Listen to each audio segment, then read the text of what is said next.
আল্লাহ সুবহানাহু ওয়া তাআলার দরবারে লাখো কোটি শুকরিয়া যে আল্লাহ সুবহানাহু ওয়া তাআলা আমাদেরকে পবিত্র দিনে পবিত্র ঘরে পবিত্র জুমার সালাত আদায়ের লক্ষ্যে আল্লাহ তাআলা সুস্থতার সাথে সালামতের সাথে মসজিদে আগে বাগে আসবার বসবার তৌফিক দান করেছেন। এজন্য প্রত্যেকেই প্রাণ ভরে শুকরিয়া আদায় করে জোরে সোরে বলে উঠি আলহামদুলিল্লাহ। মুহতারাম মুআজ্জাজ হাজিরিন, আমরা প্রত্যেকেই অবগত আছি বর্তমান সময়ে আরবি যে মাস চলছে এই মাসের নাম হচ্ছে শাবান। এই শাবান মাস অন্যান্য মাসের চেয়ে একটু বেশি গুরুত্বপূর্ণ, কারণ আমরা এই মাসের আগের মাসে রজব মাস যখন শুরু হয়েছিল তখনই আমরা আল্লাহ পাকের কাছে একটা দোয়া করতে শুরু করেছিলাম, আল্লাহুম্মা বারিক লানা ফি রজব ওয়া শাবান ওয়া বাল্লিগনা রমাদান। আল্লাহ, তুমি আমাদেরকে রজব এবং শাবান মাসে বরকত দাও, বারাকা দাও। সেই হিসাবে শাবান মাস অন্যান্য মাসের চেয়ে একটু আলাদা। এর অনেকগুলো কারণের মধ্যে অন্যতম একটা কারণ হচ্ছে শাবান মাসের পরের মাসের নামই হলো রমাদান। যেহেতু শাবান মাস রমজানের পূর্ব মাস, এই মাস রমজান যে আসছে তার বার্তা দিচ্ছে আমাদেরকে। এজন্য রমজান যত শ্রেষ্ঠ, রমজান যত মহৎ, শাবান মাস রমজান মাসের মতো না হলেও তার কাছাকাছি, যেহেতু এইটাই আমাদেরকে সেই মাসে পদার্পণ করাবে। এটার সাথে সাথে শাবান মাস যে গুরুত্বপূর্ণ সেটা অন্য আরেক দৃষ্টিকোণ থেকেও বোঝা যায়। সেটি হচ্ছে শাবান মাসের 15 তারিখের যে রজনী আছে, এই রজনীটাকে বলা হয় শবে বরাত। আমাদের দেশের প্রচলিত শব্দ অনুযায়ী বলা হয় শবে বরাত। অর্থাৎ শাবান মাসের 14 তারিখের দিনটা যখন গত হবে, এরপরে যে রাত আসবে এই রাতকেই বলা হয় শবে বরাত। সেই হিসাবে আজকে হচ্ছে শাবান মাসের 14 তারিখ। আজকের সূর্য অস্ত যাবার সাথে সাথে যে রাত হবে এই রাতের নামই হচ্ছে শবে বরাত। এটাকে আমাদের দেশের প্রচলিত শব্দ অনুযায়ী বলা হয় শবে বরাত, কিন্তু আল্লাহর নবী হযরত মুহাম্মদুর রাসূলুল্লাহ সাল্লাল্লাহু আলাইহি ওয়াসাল্লাম তিনি ঠিক এটাকে শবে বরাত শব্দ দিয়ে আখ্যায়িত করেননি, নামকরণ করেননি। তিনি আরবিতে একটা নামকরণ করেছেন। আরবি নামটা যেহেতু একটু কঠিন, এজন্য আমাদের দেশের সাধারণ মানুষ যারা আছে তারা এই শব্দটা উচ্চারণ করেন না। আরবিতে বলা হয় লাইলাতুন নিসফি মিন শাবান। শব্দটা অনেক বড়, লাইলাতুন নিসফি মিন শাবান। মোটামুটি 4টা শব্দ মিলে একটা নাম হচ্ছে লাইলাতুন, আবার নিসফুন, আবার মিন, তারপর হচ্ছে আমাদের এই মাসের নাম হচ্ছে শাবান। এই 4টা শব্দ মিলে একটা নামকরণ করা হচ্ছে লাইলাতুন নিসফি মিন শাবান। একই রাতকে আরবিতে বলা হয় লাইলাতুন নিসফি মিন শাবান, আর আমাদের দেশের প্রচলিত শব্দ অনুযায়ী বলা হয় শবে বরাত। দুইটা শব্দকে যদি আমরা তুলনা করি, দুইটার নামকে যদি তুলনা করি, তাহলে দেখি শবে বরাত শব্দটা লাইলাতুন নিসফি মিন শাবান থেকে একটু সহজ, ঠিক কিনা বলুন? একটু সহজ। এজন্য আমাদের দেশের মানুষেরা লাইলাতুন নিসফি মিন শাবানকে শবে বরাত বলেন। এতে কোনো সমস্যা নাকি কারো কাছে সমস্যা আছে? না, কোনো সমস্যা নাই। দেখুন, শবে বরাত কেন বলা হয়? আমরা জানি আমাদের এই দেশগুলোতে অনেক দেশের মানুষরা শাসন করতে এসেছে। আমাদের যে বর্তমান বাংলা ভাষা, এই বাংলা ভাষা, আজকের যে বাংলাটা, এটা খুব তাড়াতাড়ি এরকম হয়ে যায় নাই। এর আগে অনেক ধরনের ভাষা ছিল। বিশেষ করে আমাদের এই সমস্ত অঞ্চলে ফার্সি ভাষার প্রচলনটা একটু বেশি। কি বলেন, ছিল না? হ্যাঁ, আমরা অনেক শব্দকে ফার্সি ভাষায় বলি। যেমন আমরা আল্লাহ, খুদা, আল্লাহর সঙ্গে অনেক সময় বলি খুদা। এই খুদা শব্দটা কোন ভাষার? ফার্সি ভাষার। ফেরেশতাদেরকে বলি মালাইকা বা বলি ফেরেশতা, এই ফেরেশতা শব্দটাও ফার্সি ভাষা। আবার দেখুন বলি বেহেশত, এই শব্দটাও ফার্সি ভাষা। আবার বলি দুজখ, এই শব্দটাও। নামাজ, এই শব্দটাও আরবিতে, কিন্তু নামাজ আরবিতে বলা হয় সলাত। আমাদের দেশ অনুযায়ী ওই যে ফার্সি ভাষার প্রচলন, সেই হিসাবে আমরা বলি নামাজ। নামাজ যে জিনিস, সলাত একই জিনিস, কোনো পার্থক্য নাই। আবার বলি রোজা, রোজা এটাও ফার্সি ভাষার শব্দ, আরবিতে বলা হয় সিয়াম, আর ফার্সি ভাষায় বলা হয় রোজা। এগুলো হচ্ছে আমাদের ধর্মীয় কিছু শব্দ। ধর্মীয় শব্দের বাইরেও এরকম বহু শব্দ আছে যেগুলো আমাদের ফার্সি ভাষা থেকে আসা। আদালত কোন কোন ভাষার শব্দ? ফার্সি ভাষার শব্দ। এরকম আরো শব্দ আছে, বাদশাহ। আমরা আগে রাজা বাদশাহ যারা ছিলেন বলতাম না বাদশাহ, এই বাদশাহ এটাও কোন ভাষার শব্দ? এই যে ফার্সি ভাষার একটা প্রচলন এবং এই শব্দটার সাথে আমাদের একটা গভীর সম্পর্ক, সেই হিসাবে লাইলাতুন নিসফি মিন শাবানেরও ফার্সি নামকরণ করা হয়েছে শবে বরাত। এটাকে যদি আমরা ভাঙি তাহলে দেখা যাবে প্রথম শব্দটা হচ্ছে শব, আর দ্বিতীয় শব্দটার নাম হচ্ছে বরাত। এই দুইটা শব্দ একত্রে মিলে হচ্ছে শবে বরাত। শব শব্দের অর্থ হচ্ছে রাত, রজনী, আর বরাত শব্দের অর্থ আমাদের হারুন ভাই বলতেছেন ভাগ্য, আর অভিধানে পাওয়া যায় মুক্তি। অভিধানে পাওয়া যায় ভাগ্য। তাহলে যে বললেন এটা কি ভুল বললেন? না, এটাও ভুল না, এটা আমাদের প্রচলিত হয়ে গেছে, কোনো সমস্যা নাই। বারাত শব্দটা কুরআনুল কারীমেও ব্যবহৃত হয়েছে। কুরআনুল কারীমের একটা সূরাকে বলা হয় সূরাতুল বারাত। আপনারা বলতে পারবেন কোন সূরা? সূরা তাওবাকে বলা হয় সূরাতুল বারাত, অর্থাৎ সূরা তাওবা এটাও সূরার নাম। আবার মুফাসসিরিনে কেরাম একই সূরার আরেকটা নামকরণ করেছেন সূরাতুল বারাত, কারণ এই শব্দটা, এই সূরাটা বারাত শব্দ দিয়ে শুরু হয়েছে। বারাআতুম মিনাল্লাহি ওয়া রাসূলি ইলাল্লাযিনা আহাদতুম মিনাল মুশরিকিন। এই যে বারাআতুন শব্দ দিয়ে ব্যবহৃত হয়েছে, এটা থেকেও মুক্তি, সম্পর্ক ছেদ করা, সম্পর্ক ছেড়ে দেওয়া। আপনার কাছ থেকে আমি সম্পর্ক ছেড়ে দিলাম মানে মুক্তি পেয়ে গেলাম। বারাআতুন শব্দটি কোরআনেও আছে। তো সেই হিসাবে শবে বরাত মুক্তির রাত, শবে বরাত মানে মুক্তির রাত। আমরা আমাদের দেশের তর্জমা অনুযায়ী সবাই বলে ভাগ্য রজনী, আমরা বলি কি রজনী? শাব্দিকভাবে যদিও এটা ভাগ্য রজনী নয়, এটাকে শাব্দিকভাবে তর্জমা করলে বলতে হবে মুক্তির রাত, মুক্তির রজনী, এটা হতে পারে।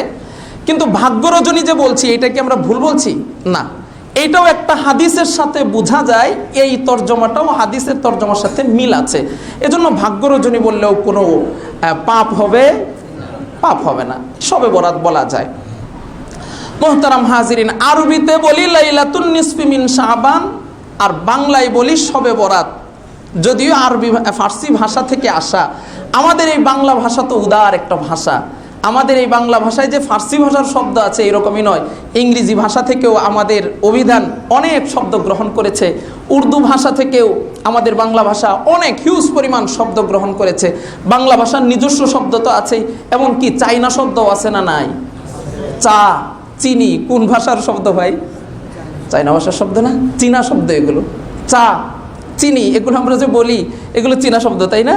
হ্যাঁ, ফার্সি, আমাদের এই বাংলা ভাষা অনেক ভাষা থেকে শব্দ নিচ্ছে, এবং কি একটা ভাষা সমৃদ্ধ হয় বিভিন্ন ভাষা থেকে শব্দ নিয়েই। নিজে নিজের শব্দ কতদিন বানাইতে পারবে? এটা তো বেশি দিন বানানো যায় না, এজন্য কোনো সমস্যা নাই। এখন শবে বরাত এটা ফার্সি ভাষার মৌলিক শব্দ, ফার্সি ভাষার হলেও এখন আমাদের বাংলা ভাষায় কি হচ্ছে? ব্যবহৃত হচ্ছে, কোনো সমস্যা নাই। যেমন আমরা বলি চেয়ার, চেয়ার আসলে কোন ভাষার শব্দ? ইংরেজি ভাষার শব্দ। বাংলায় হচ্ছে কেদারা। এখন কেদারা যদি আমাদের ছেলে বাবুদেরকে বলা হয়, বাবা একটা কেদারা নিয়ে আসো তো, আমি একটু বসবো, ছেলে দাঁড়ায় জিজ্ঞেস করে, বাবা আগে এটা গুগলে সার্চ দিয়ে কেদারা অর্থটা বের করে তারপর কাজটা করা লাগবে, ঠিক কিনা বলুন? সবাই চেয়ারের সাথে বড় সম্পর্ক আছে, পরিচয় আছে, কিন্তু কেদারার সাথে আমাদের পরিচয় এরকম অনেক জায়গায় থাকতে পারে, কোনো সমস্যা নাই।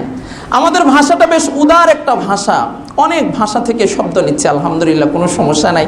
আমরাই অনেক আগে যখন ভাষা চর্চা করি একাডেমি থেকে ডিকশনারি কিনলাম, বাংলা আধুনিক অভিধান, এতটুকুন মোটা ছিল, এটা এখন কালে বড় আরও বড় হয়েছে। প্রমিত উচ্চারণের শব্দ কিনেছি ভাষার, এই এতটুকুন মোটা ছিল, এখন এটা এই মোটা হয়েছে। কেন? বৃদ্ধি পাচ্ছে, এজন্য আস্তে আস্তে এটা বড় হচ্ছে। তো আমাদের এখন শবে বরাত, এটা আমাদের বাংলা ভাষারই শব্দ, কোনো সমস্যা নাই। আমরা আমাদের নিজস্ব ভাষায় বলি শবে বরাত, আর আরবিতে বলা হয় লাইলাতুন নিসফি মিন শাবান। মুহতারাম হাজিরিন, আমাদের সমাজে এই লাইলাতুন নিসফি মিন শাবান নিয়ে বড় একটা বাড়াবাড়ি আছে, আবার কিছু ছাড়াছাড়িও আছে। মুহতারাম হাজিরিন, ইসলাম হচ্ছে এমন একটা ধর্ম যেখানে কোনো বাড়াবাড়িও নাই, আমরা আছি মাঝামাঝি। আমরা আছি কোন জায়গায়? আল্লাহ তাআলা কোরআনুল কারীমের মধ্যে বলছেন, ওয়াকাযালিকা জাআলনাকুম উম্মাতাও ওয়াসাতা, ও উম্মতে মুহাম্মাদি, আমি তোমাদেরকে তো এক মধ্যপন্থী জাতি বানিয়েছি। ইহুদি নাসারাদের মাঝে বাড়াবাড়ি ছিল, অন্য ধর্মাবলম্বীদের মাঝে ছাড়াছাড়ি ছিল, কিন্তু আমি উম্মতে মুহাম্মাদিকে এমন একটা সূত্র দিয়ে বানিয়েছি, এমন একটা ধর্ম দিয়ে বানিয়েছি যেখানে কোনো বাড়াবাড়িও নাই। মুহতারাম হাজিরিন, এই যে একটা শব্দ, বাড়াবাড়িও নাই, ছাড়াছাড়িও নাই, এটা কিন্তু জীবনে আমি আপনি যদি মেনে নিতে পারি, তাহলে আমার আপনার জীবনের বহু কিছু খুব সহজেই সমাধান হয়ে যাবে। কোনো ক্ষেত্রেই বাড়াবাড়ি না করা, ছাড়াছাড়ি, এইটা আপনি সব জীবনের সব ক্ষেত্রে লাগান। পরিবারের ক্ষেত্রেও বাড়াবাড়ি নাই, আমি ব্যয় করব, ব্যয়ের ক্ষেত্রে বাড়াবাড়িও নাই, আমি একজনের সাথে সম্পর্ক রাখবো, সেখানে বাড়াবাড়িও নাই। আপনি এই একটা মাত্র সূত্রকে জীবনের সব জায়গায় কাজে লাগান, দেখবেন জীবন অনেক সহজ হয়ে গিয়েছে। আমরা সব জায়গায় হয়তো বাড়াবাড়ির কাছাকাছি চলে যাই, না হয় ছাড়াছাড়ির কাছাকাছি চলে যাই, প্রান্তিকতার শিকার। একদিকে হয়তো উপরের দিকে উঠে গেছি, না হয় নিচের দিকে নেমে গেছি, তখনই ঝামেলা। সম্পর্ক এবার খুব বেশি, সম্পর্ক বেশি থাকবার কারণে ফুল দ্বারা আঘাত করছে, মানুষে পাথর মারছে। আর বন্ধু যে চিন্তা করলো আমার বন্ধুকে সবাই পাথর মারতেছে, তা আমি তো পাথর মারবো না, আমি আমার শত্রুদেরকে দেখায় আমি একটা ফুল মারতে চাই, আমার হাতে একটা ফুল আছে, তো বন্ধুর দিকে ফুল মেরে দিয়েছে। বন্ধুর কলিজায় আঘাত লেগে গেছে যে বন্ধু, মানুষেরা আমাকে পাথর মারছিল, কোনো সমস্যা নাই, কিন্তু ওদের সাথে মিলে তুমি আমার দিকে একটা ফুল মেরে দিলা, এইটাই আমার কলিজাটাকে ফাটাইয়া দিছে। পাথর মারছিল, ওইটা কোনো সমস্যা ছিল না, কারণ পাথর তো শত্রুরা মারতেছে, এইটা ব্যাপার না, তুমি আমার বন্ধু হয়ে ফুলটা কেমনে মারলা, এইটাই সহ্য করতে পারি নাই। এই যে সহ্য করতে না পারা, কেন? সম্পর্কের গভীরতা বেশি হয়ে গেছে, এজন্য এখন সহ্য করতে পারছি না। আবার দেখা যায় যদি ছাড়াছাড়ির কাছাকাছিও চলে আসি, এইটাও সমস্যা। মুহতারাম হাজিরিন, এজন্যে জীবনের সব ক্ষেত্রে কোন পন্থা অবলম্বন করব? মধ্যপন্থা, বিপদ আসবে কম। আমি একদিন বাজারে গেলাম, তো আমাদের এক তবলিকের ভাই, তিনি মাছ বিক্রি করেন। তো দেখা গেল এক ভাই মাছ কিনতে এসে খুব বড় ধরনের মাছটা নিলেন। তো উনি মাছ কেনার পরে বলতেছেন, সাধারণত এমন মাছ কিনি না, এবার কেমনে কেমনে জানি কিনে ফেললাম, মনে হচ্ছে আর মাছ কেনার টাকা পয়সা নাই, একটা মাছে আমার সব টাকা খাইয়ে ফেলাইছে। তো আপনি তো মাছ কিনতে গিয়েও বাড়াবাড়ি করছেন, চিন্তা করতে পারছি, বুঝতে পারছি বিষয়টা। আপনি মাছ কিনতে গিয়েও কি করলেন? এত বড় মাছটা না কিনতেন, আবার একদম পচা ধসা 100 টাকা 80 টাকায় যে পাওয়া যায় খুব ছোটখাটো, এটাও না কিনতেন, না কিনে দামিটাও না কিনে একদম নিচে না নামে আপনার সামর্থ্য অনুযায়ী যদি মাঝামাঝি থাকতেন, তাহলে আপনার আর এই কথা বলতে হতো না। এজন্য জীবনের সব ক্ষেত্রে কোন জায়গায় থাকবো? মাঝামাঝি থাকবো। এটা হচ্ছে কোরআনের উপর আমল। আল্লাহ তাআলা বলছেন, ওয়াকাযালিকা জাআলনাকুম উম্মাতাও ওয়াসাতা, তোমাদেরকে আমি মাঝামাঝি রেখে এই উম্মতকে আমি এই ধর্ম দিয়ে সৃষ্টি করেছি, যেখানে কোনো বাড়াবাড়িও নাই, ছাড়াছাড়িও।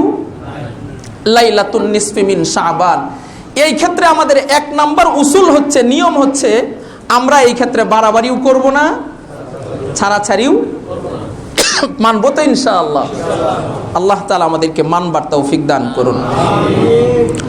আপনাদের সামনে সূরা দুখান থেকে একটা আয়াত তিলাওয়াত করেছি। আল্লাহ তাআলা বলছেন, হামিম ওয়াল কিতাবিল মুবিন ইন্না আনজালনাহু ফি লাইলাতিন মুবারাকাতিন ইন্না কুন্না মুনজিরিন। এই আয়াতের মাঝে আল্লাহ তাআলা বলছেন ওয়াল কিতাবিল মুবিন, সুস্পষ্ট কিতাবের শপথ। সহজ কথাই আল্লাহ তাআলা কোরআনের শপথ করছেন।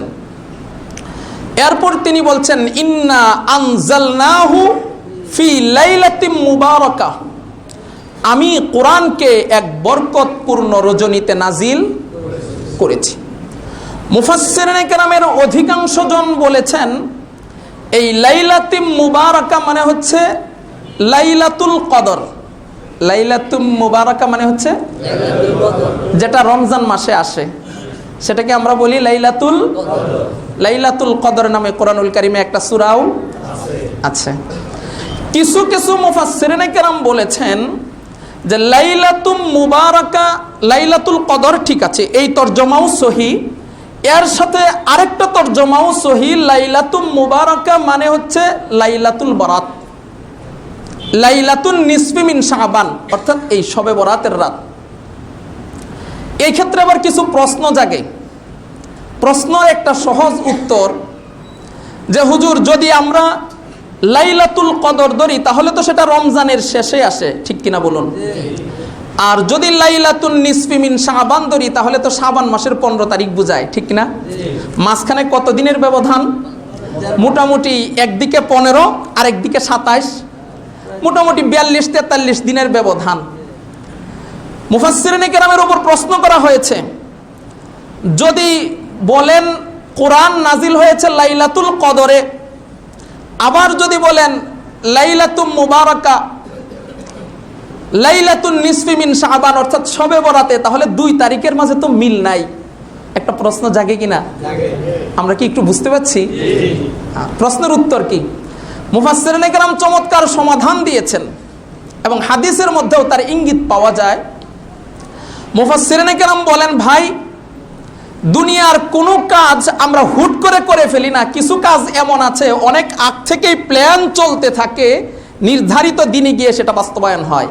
এরকম আছে না নাই? আমরা সহজ করেই ধরি, আমি আমার ছেলেকে বিয়ে করাবো অথবা মেয়েকে বিয়ে দিব, আজকে সকালে চিন্তা করলাম 8টার মধ্যে বিয়ে দিয়ে শেষ, এরকম হয়েছে খুব কম। এই কাজটা বাস্তবায়ন করবার জন্য একটু লম্বা সময় ধরে প্ল্যানিং চলতে থাকে কিনা বলুন? এটা শুধু এই ক্ষেত্রে যে এরকম নয়, অনেক সময় দেখা যায় আগামীকালকে আমি বাজার করব, বাজার করার 3 দিন আগ থেকেই প্ল্যানিং চলতে থাকে, লিস্ট চলতে থাকে, থাকে কি থাকে না ভাই?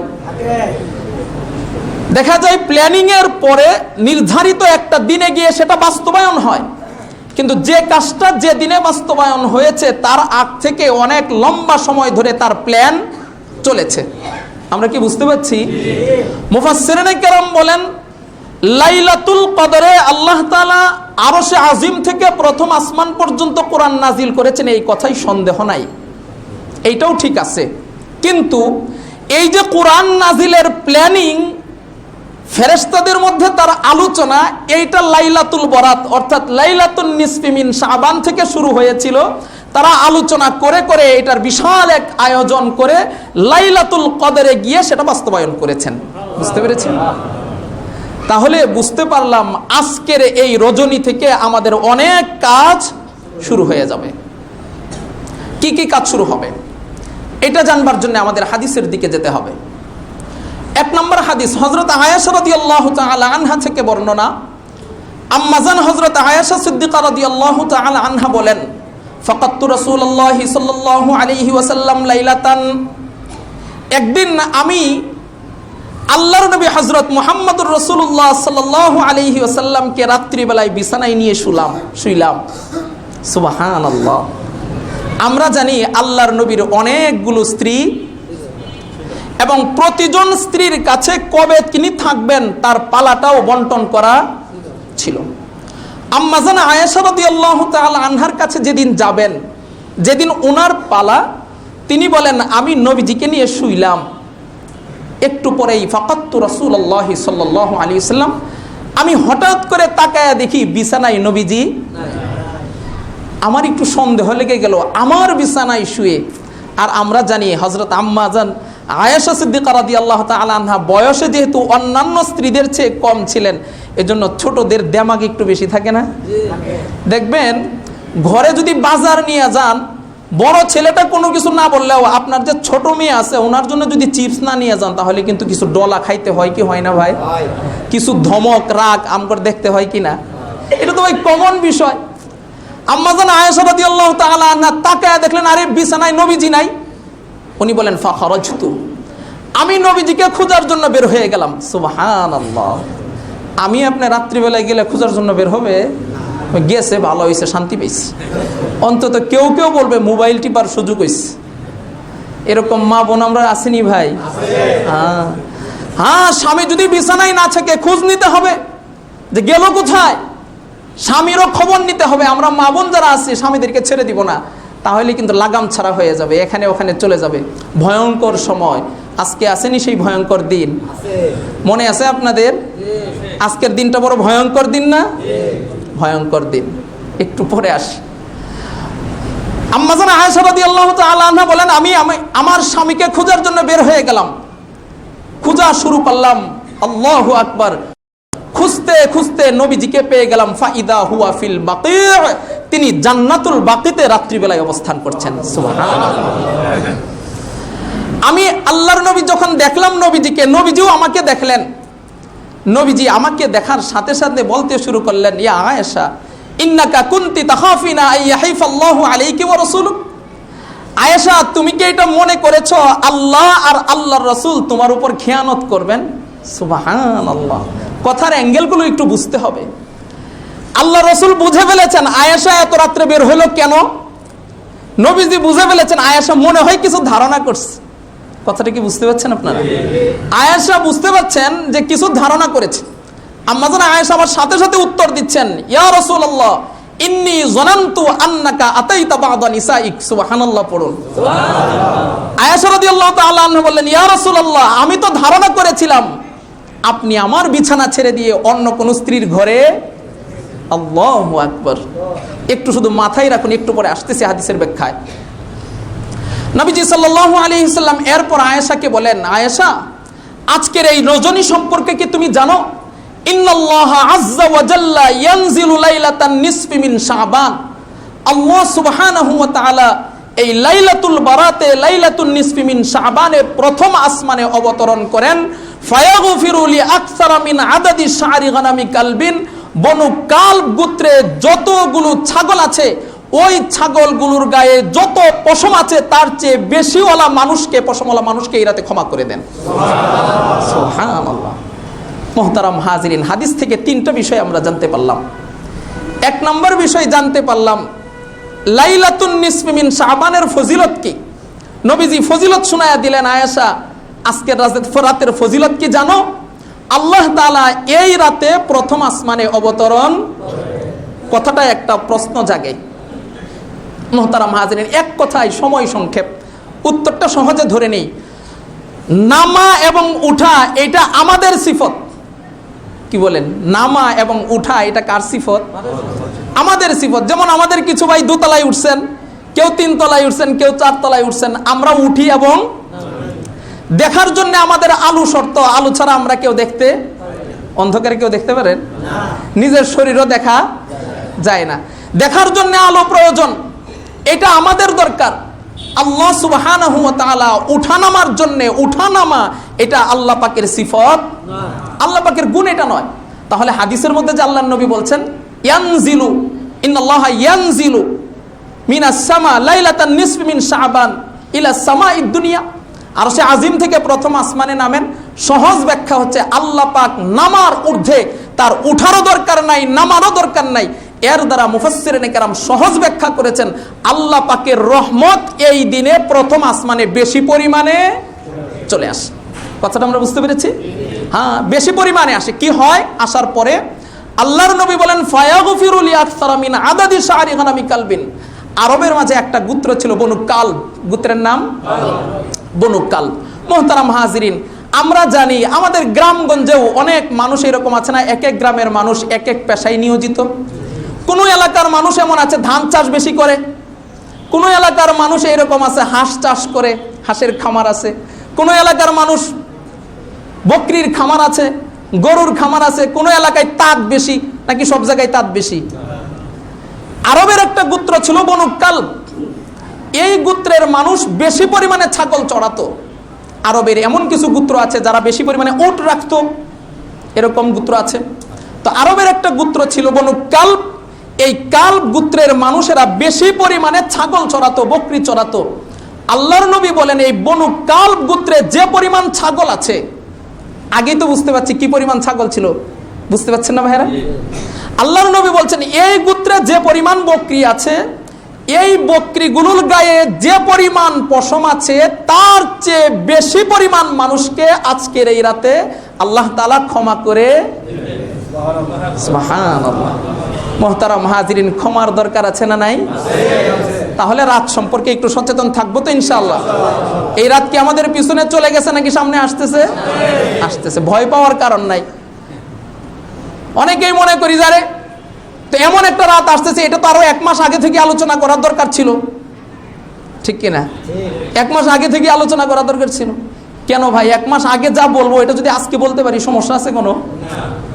এই রাত যতটুকুন পালন করার সেটা যদি আমরা পালন করতে পারি, যেটা বর্জন করার সেটা যদি বর্জন হয়ে যায়, তাহলে 1 মাস আগ থেকে আলোচনার দরকার আছে?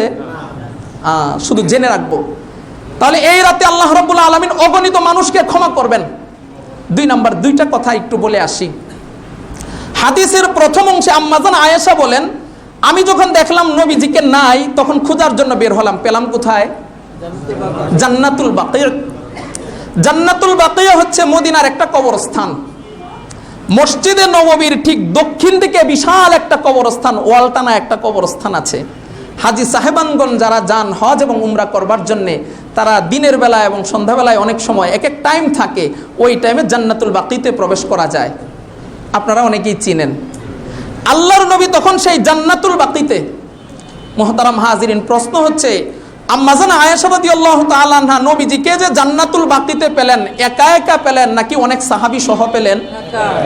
সবাই একটু বলেন না কেমনে পেলেন? একা একা পেলেন। আবার আল্লাহর নবী একটু পরেই লাইলাতুন নিসফি মিন শাবানের সংবাদ দিলেন। সংবাদটা দিলেন কোথায় বলুন তো? জান্নাতুল বাকিতে। এই হাদিস দ্বারা মুহাদ্দিসিনে কেরাম বলেন, লাইলাতুন নিসফি মিন শাবান, এই রাতে তো আমরা আল্লাহর কাছে ক্ষমা চাবই, এর মধ্যে আরেকটা আমল আমরা জানতে পারি, দল বেঁধে নয়। কি বেঁধে নয়? আগে এটা বলুন, কি বেঁধে নয়? একা একা। আমরা যে জায়গায় থাকি আশেপাশে যদি কোনো কবরস্থান থাকে, তাহলে জিয়ারতের জন্য যাওয়া যাবে। যাওয়া একা একা নাকি দল বেঁধে? এইটা একটু আগে বলে নিলাম, কারণ আমাদের সমাজের টেন্ডেন্সি হচ্ছে, যেহেতু একটু হাদিসের মধ্যে পেয়ে গেছি, এবার ইমাম সাহেব সহ, মুয়াজ্জিন সাহেব সহ আরো মুসল্লিদেরকে নিয়ে দল বেঁধে একবার এই কবরস্থানে, আরেকবার ওই কবরস্থানে, আরেকবার ওই কবরস্থানে। এরকম হয় কি হয় না? যতটুকুন আছে ততটুকুন আমল, এর চেয়ে বেশিও করবো না, কমও। আমরা কি বুঝতে পারছি? আল্লাহর নবী একা একা জান্নাতুল বাকিতে ছিলেন। এটার দ্বারা বোঝা যায় যেহেতু এটা এমন এক রজনী, মানুষকে হিউজ পরিমাণ ক্ষমা করা হবে, এজন্য আমার আপনার যখন সুযোগ হবে একা একা, আর যদি ভয় পাই তাহলে একজনকে নিতে পারেন, সমস্যা নাই, যে কবরস্থানে গেলে যদি একটা কিছু হয়ে যায়। অনেকেই কিন্তু মরার মতো ভয় পায়, সব জায়গায় যাইতে রাজি কিন্তু কবরস্থানে যাইতে এজন্য কবরস্থানে বেশি বেশি যাওয়া দরকার। ওখানে গেলেই সামনে যে আমি আপনি যাব এটাও স্মরণ হবে, ঠিক কিনা বলুন? আল্লাহর নবী এক হাদিসের মধ্যে বলছেন, মাঝে মাঝে সমুদ্রে যাও। সমুদ্রে গেলেই যখন ঢেউ শুরু হবে, অটো জবান দিয়ে কার নাম বের হবে? কয়েকদিন আগে শুনছেন না, এক প্লেন অ্যাক্সিডেন্টে 180 থেকে 82 জন শেষ। ওই প্লেনে মুসলিম কয়জন ছিল জানা নাই, অমুসলিম কয়জন ছিল জানা নাই। যখন প্লেন মানে বিপদের মুখোমুখি, তখন সবাই মিলে পড়া শুরু করে দিয়েছিল, লা ইলাহা ইল্লা আনতা সুবহানাকা ইন্নী কুনতু মিনাজ। এমনি দেখবেন বিপদের আগে কত কিছু যে করে, বিপদ যখন হালকা ধরা শুরু করে তখন কালিমা বের হয় কি হয় না? ঠেলার নাম। এজন্য কবরস্থানে যাওয়া দরকার। গেলে একটু মনে পড়বে এই জায়গায় আমাকেও আসতে হবে। জন্য রাত্রিবেলায় যাব, একটু একা একা যাব, ভিতরে প্রবেশের দরকার নাই, বাহিরে দাঁড়ায় জিয়ারত করে আসলে হবে, একটু দোয়া করে চলে আসবো। মোহতারাম হাজিরিন, তবুও যাব, যার সুযোগ হয় সে যাব, একদম যাইতেই হবে এরকম নয়। নফল ইবাদত, আপনার যদি ভালো লাগে আপনি যাবেন। এই হাদিস থেকে এটা জানতে পারি। 2 নাম্বার আরেকটা বিষয় একটু নক দিয়ে যাই। আম্মা জান আয়েশা রাদিয়াল্লাহু তাআলা আনহাকে দেখে আল্লাহর নবী বললেন, আয়েশা তুমি কি মনে করেছো আল্লাহর রাসূল এবং আল্লাহ তাআলা তোমার উপর খেয়ানত করবেন? আয়েশা রাদিয়াল্লাহু তাআলা আনহা সহজেই সাথে সাথে উত্তর দিলেন, ইন্নী যানানতু আন্নাকা আতাইতা বা'দা নিসাইক, ইয়া রাসূলুল্লাহ, আমি তো ধারণা করেছিলাম আপনি হয়তো অন্য কোন স্ত্রীর ঘরে চলে গিয়েছেন। কথাটা কি আমরা বুঝতে পারছি না কষ্ট হয়ে যাচ্ছে? দেখুন মুহাদ্দিসিনে কেরাম এই জায়গাটাই আমাদেরকে বুঝাচ্ছেন যে দেখুন আম্মাজান আয়েশা রাদিয়াল্লাহু তাআলা আনহা তিনি ভেতরেও যেমন বাহিরেও, ভিতরে যে কথাটা আছে নবীজি যখন জিজ্ঞাসা করলেন তুমি কি এটা মনে করেছো, তিনি ঠিক ভিতরের কথাটাই বললেন, ইয়া রাসূলুল্লাহ, আমি তো মনে করেছিলাম এইটাই, আপনি হয়তো অন্য কোন স্ত্রীর ঘরে চলে গেছে। এইটাই হচ্ছে মুমিনের আলামত। কিন্তু আমাদের স্বভাব হচ্ছে ভিতরে একটা বাইরে, দেখবেন দুইজনে মিলে সমালোচনা করা শুরু করছে, হঠাৎ করে কথার কথা তৃতীয় যার সমালোচনা করছে তিনি এসে উপস্থিত, সাথে সাথে এই কথা ঘুরায় বলো, ভাই আপনার কথাই তো আলোচনা করছিলাম। এমন ভাবে বলা শুরু করছে যে মনে হচ্ছে আমার প্রশংসা করছিল। আমার প্রশংসা করছিল না সমালোচনা করছিল? ভাই এই টেন্ডেন্সি আমাদের সমাজে আছে না নাই? মুহাদ্দিসিনে কেরাম বলেন এটা হচ্ছে মুনাফিকের আলামত। এটা কিসের আলামত বলেন? আপনারাই বলেন, ভিতরে যেটা ছিল এটা বের হয়েছে নাকি আরেকটা বের হয়েছে? এটা কিসের আলামত? এজন্য মুহতারাম হাজিরিন, দিলটাকেও একটু নিয়ন্ত্রণ করব। এমন কাজ করব না যেখানে আমাকে মিথ্যার আশ্রয় নিতে হয়, এমন কাজ করব না যেখানে আমাকে কথা ঘুরিয়ে বলতে হয়। দিলে যা আছে সেটাই করব, সেটা যেন আমি বলতেও পারি, দিলে কল্পনাও করতে পারি, যাতে কোনো ধরনের সমস্যা। আল্লাহ তাআলা আমাদেরকে বুঝার তৌফিক দান করুন। এক নম্বর হাদিস, এই হাদিস থেকে আমরা জানতে পারলাম লাইলাতুন নিসফি মিন শাবানে আল্লাহ তাআলা অগণিত মানুষকে ক্ষমা করেন এবং এই রাতের একটা আমল হচ্ছে কবর জিয়ারত করা। দুই নম্বর, হযরত আলী রাদিয়াল্লাহু তাআলা আনহু থেকে আরেকটা হাদিস বর্ণনা। আলী রাদিয়াল্লাহু তাআলা আনহু বলেন, ইযা কামাত লাইলাতুন নিসফি মিন শাবান ফাকুমু লাইলাহা ওয়া সুমু নাহারাহা। আল্লাহর নবী হযরত মুহাম্মদুর রাসূলুল্লাহ সাল্লাল্লাহু আলাইহি ওয়াসাল্লাম বলেন, যখন লাইলাতুন নিসফি মিন শাবান তোমাদের মাঝে আসবে, তোমরা সেই রাতে বেশি পরিমাণে নফল ইবাদত। কথাটা কি আমরা বুঝতে পেরেছি? ফাকুমু লাইলাহা, সেই রাতে বেশি পরিমাণে দাঁড়ায়া থাকো। দাঁড়ায়া থাকো মানে কি? একটু নফল সালাত। ওয়াসুমু নাহারাহা, আল্লাহর নবী বলেন সেই রাতে বেশি পরিমাণে ইবাদত করবে আর পরের দিন তোমরা রোজা রাখবে। তাহলে এই হাদিসের মধ্যে আরো দুইটা আমল পাইলাম। এক নম্বর পাইলাম আজকের রাত সবাই মিলে ঘুমায়া কাটাবো নাকি একটু ইবাদত বেশি করব? একটু ইবাদত বেশি করব। সেটা কি পরিমাণ করব আপনার জিম্মাদারি, আপনার যে পরিমাণ ভালো লাগে সেই পরিমাণ করবেন।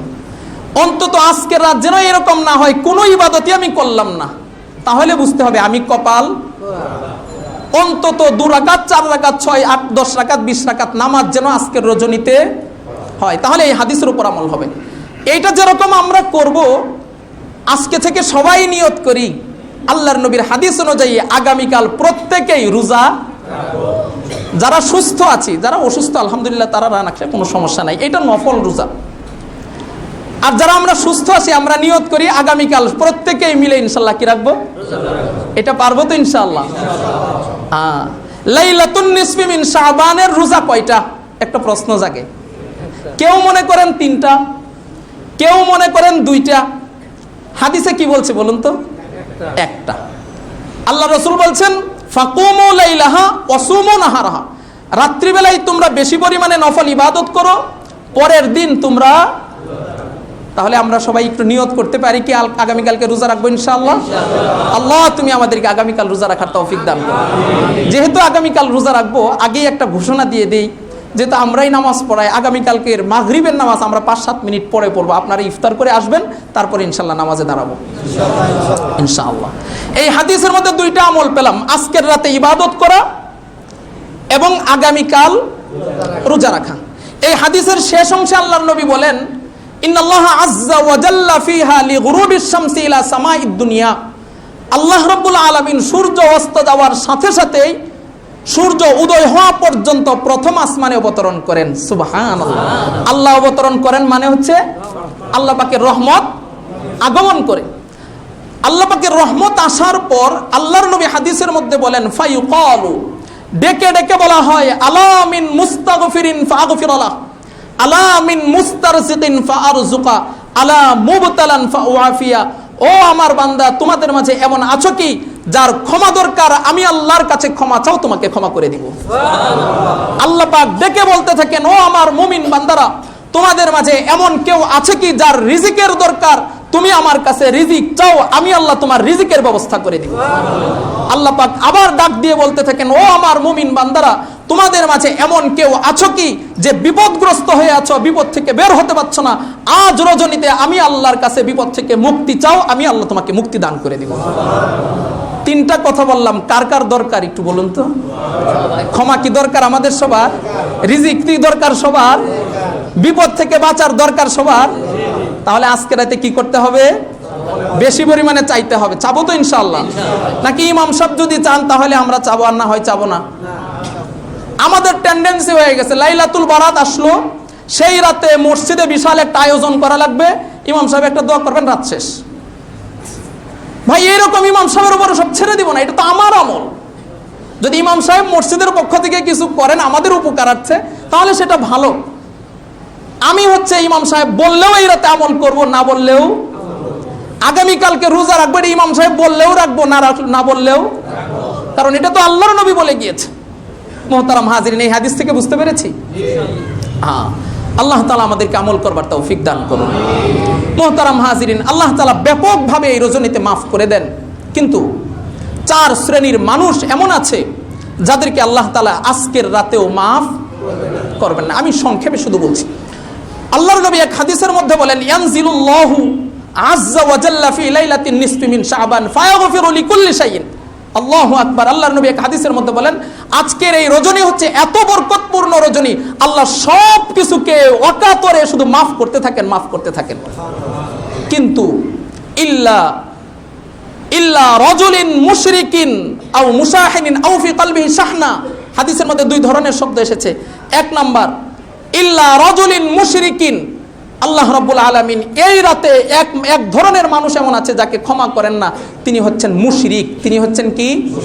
যে আল্লাহ পাকের সঙ্গে শিরিক করে, শিরিকের মাঝে যে লিপ্ত, যে শিরিকের গুনাহে জড়িত, তাকে আল্লাহ ক্ষমা।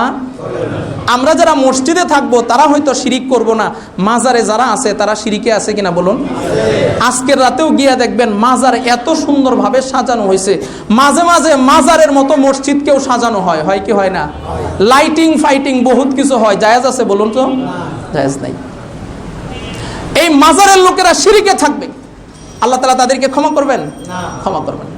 2 নম্বর, আল্লাহ রাসূল হাদিসের মধ্যে বলছেন, রাজুলিন মুশরিকিন আও ফি কলবিহি শাহনা, এমন ব্যক্তি যার অন্তরে হিংসা আছে। কি আছে?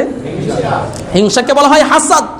সূরাতুল ফালাকের শেষ আয়াতের মধ্যে আল্লাহ তাআলা আমাদেরকে আশ্রয় শিখিয়েছেন যে হিংসুকের হিংসা থেকে আশ্রয় প্রার্থনা করো, কারণ এটা বড় ভয়ঙ্কর। হিংসা কাকে বলা হয়? একজনের উন্নতি অগ্রগতি দেখে সহ্য হয় না। যদি মনে করি আমি আমার নিজেকে চেক দিব যে আমি আমার কোনো ভাইয়ের উন্নতি দেখে আমার অন্তর জ্বলে, কোনো ভাইয়ের অগ্রগতি দেখে আমার অন্তরে জ্বালাপোড়ন সৃষ্টি হয়, তাহলে বুঝতে হবে অন্তরে কি আছে? হিংসা আছে। এইটা থেকে অন্তরকে বাঁচাতে হবে। আল্লাহ রাসূল বলেন, যার অন্তরে হিংসা থাকবে ওই ব্যক্তিকে আল্লাহ পাক ক্ষমা করবে না। এই হচ্ছে 2 ধরনের লোক, মুশরিক লোক, হিংসুক লোক। কি লোক? হিংসুক ক্ষমা পাবে না। আর 2 হাদিসের মধ্যে আরো 2 ধরনের শব্দ এসেছে। আল্লাহ রাসূল আরেক হাদিসের মধ্যে বলেন, ইন্নাল্লাহা আযজা ওয়া জাল্লা, আল্লাহ রাব্বুল আলামিন এই রাতে তার বান্দাদের প্রতি রহমতের দৃষ্টি করেন, ফায়াগফিরু লিইবাদিহি, এবং এই রাতে আল্লাহ তাআলা তার বান্দাদেরকে ক্ষমা করে দেন, ইল্লা ইসনাইনে, তবে 2 জন মানুষ এমন আছে যাদেরকে আল্লাহ ক্ষমা করেন না। এর মধ্যে একজন হচ্ছে মুশাহিন, একই তর্জমা। 2 নম্বর, আল্লাহর রাসূল বলেন, কাতিলুন নাফস, কোন ব্যক্তি যদি অন্যায়ভাবে কোনো মানুষকে হত্যা করে, সে যদি কাতিল হয়, হত্যাকারী হয়, তাহলে হত্যাকারীকে আল্লাহ পাক এই রাতে ক্ষমা করবেন না। হত্যার অপরাধ আমাদের সমাজে আছে না নাই? বর্তমানে আমার মনে হয় একটু বেশি। ভাগারে, নদীতে, খালে, বিলে সমানে লাশ পাওয়া যায়। আল্লাহ তাআলা এই ধরনের অপরাধ থেকে আমাদেরকে বাঁচায় রাখুন। তাহলে কোনো ব্যক্তি যদি কাতিল থাকে, ওই ব্যক্তিকেও আল্লাহ পাক এই রাতে ক্ষমা করবেন না। আরেক হাদিসের মধ্যে জানা যায়, ফালা ইয়াসালু আহাদুন শাইআন ইল্লা উতিয়া, আল্লাহর নবী বলেন, আজকের এই রজনীতে কোন মুমিন বান্দা হালাল যা কিছু আল্লাহর কাছে চাবে, আল্লাহ তাআলা ওই বান্দাকে তাই দান করে দিবেন। ইল্লা, তবে দুই ধরনের মানুষের দোয়া আজকের দিনে কবুল করা হবে না। এক নাম্বারকে মুশরিকুন, এখানেও মুশরিকের কথা বলা হচ্ছে, আগের হাদিসের মুশরিকের কথা বলা হয়েছে। দুই নাম্বার আরেকটা বলা হয়েছে, এটা হচ্ছে আমাদের 4 শ্রেণীর মানুষের চতুর্থটা। আল্লাহর রাসূল বলেন জানিয়াতুন বিল ফরজ, কোন ব্যক্তি যদি জিনাহের অপরাধে অপরাধী হয়। কিসের অপরাধে? এই কথাগুলো আবার একটু এরকমও বলা যায় যে আগে কোনো এককালে জিনা করছিল, এখন আর জিনা, তাহলে আল্লাহ পাক সেটার জন্য যদি তওবা করেন মাফ করে দিতে পারেন। কোন ব্যক্তি আগে হত্যা করেছিল, এখন আর এই ধরনের কাজে নাই, আল্লাহর কাছে বারবার ক্ষমা চাচ্ছে, হতে পারে আল্লাহ তাআলা ক্ষমা করে দিবেন। কোন ব্যক্তি আগে শিরিক করেছিল, এখন আর শিরিক করে না, আল্লাহ তাআলা ক্ষমা করে দিতে পারেন। এক সময় হয়তো অন্তরে অহংকার ছিল, হিংসা ছিল, এখন আর নাই, আল্লাহর কাছে ক্ষমা চান, আল্লাহ পাক ক্ষমা করে দিতে। তো এই 4 শ্রেণীর মানুষ, 1 নাম্বার হচ্ছে হিংসুক, 2 নাম্বার হচ্ছে মুশরিক, 3 নাম্বার হচ্ছে হত্যাকারী, 4 নাম্বার হচ্ছে জানিয়াতুন বিফারজিহা, জিনাকারী। 4 নাম্বার হচ্ছে কি কারী? এই 4 শ্রেণীর মানুষকে আল্লাহ পাক আজকের রাতেও ক্ষমা, যদি তারা আজকের রাতেও এই গুনাহে লিপ্ত থাকে, যদি তারা আজকের রাতেও এই গুনাহে কি থাকে। আগের 3টাতে যদিও মানুষেরা আজকের রাতে লিপ্ত থাকবে না, কিন্তু 4 নাম্বার যে আলোচনাটা করলাম জানিয়াতুন বিফারজিহা, জিনাহের গুনাহ, এইটাও অন্তত আজকে কিছু না কিছু পাওয়া। সবাই বলেন না যে গত সপ্তাহে বলেছিলাম জিনা 2 ধরনের। এক ধরনের জিনা হচ্ছে সরাসরি জিনা, মানে একদম আসল যে জিনা সেটা। 2 নাম্বার, গত সপ্তাহে আমরা আলোচনা করেছিলাম চোখের জিনা আছে না নাই, কানের জিনা আছে না নাই, হাতের জিনা আছে না নাই, পায়ের জিনা আছে না নাই, জবানের জিনা আছে না নাই। এই যে হাতের জিনা, পায়ের জিনা, আজকে যেহেতু সেই কুখ্যাত দিবস, ভালোবাসা দিবস, সেই দিবসে হাতের জিনা হবে কি হবে না, চোখের জিনা হবে কি হবে না। মুহতারাম হাজিরিন, তাই সবার কাছে উদাত্ত আহ্বান রাখবো, অনুরোধ রাখবো, আমার জীবনেও যেন হাতের গুনাহ না হয়, অন্তত আজকের এই দিবসে, যেহেতু এই বরকতপূর্ণ রজনী আল্লাহ দান করেছেন, আমি জিনা করে এই নিয়ত করব যে দিনের বেলায় জিনাটা করে ফেলি, রাত্রি বেলায় ক্ষমা চাবো। আল্লাহ রাসূল এক হাদিসের মধ্যে বলেন, কোন ব্যক্তি যদি আল্লাহর কাছে গুনাহ মাফের আশায় গুনাহ করে, তাহলে এটাও একটা গুনাহ, এটাও একটা গুনাহ। তাহলে আমি যদি মনে করেন সূর্য ডুবার আগে, যেহেতু সূর্য ডুবার পরে গিয়ে লাইলাতুল বরাত শুরু হবে, আগেই কামটাম সেরে ফেলাই। মুহতারাম হাজিরিন, আমরা যেমন বিরত থাকবো এই কুখ্যাত দিবস থেকে, মানব রচিত কুখ্যাত দিবস হচ্ছে ভালোবাসা। এই দিবসে সব ধরনের পাপ থেকে নিজে বাঁচবো এবং আমাদের সন্তানদেরকেও, আমার কোন সন্তান যেন এই ধরনের গুনাহে লিপ্ত না হতে। এখন থেকে জুমার পরে যাব, যেহেতু রাত্রিবেলা ইবাদতের রাত, আমরা বেশি পরিমাণে ইবাদত করব। রাত্রিবেলায় ইনশাল্লাহ সংক্ষিপ্ত কথা আপনাদের সামনে আলোচনা করব। আমরা প্রত্যেকেই এশারের নামাজের আজানের সাথে সাথে একটু প্রস্তুতি নিয়ে সবাই মসজিদে চলে আসব।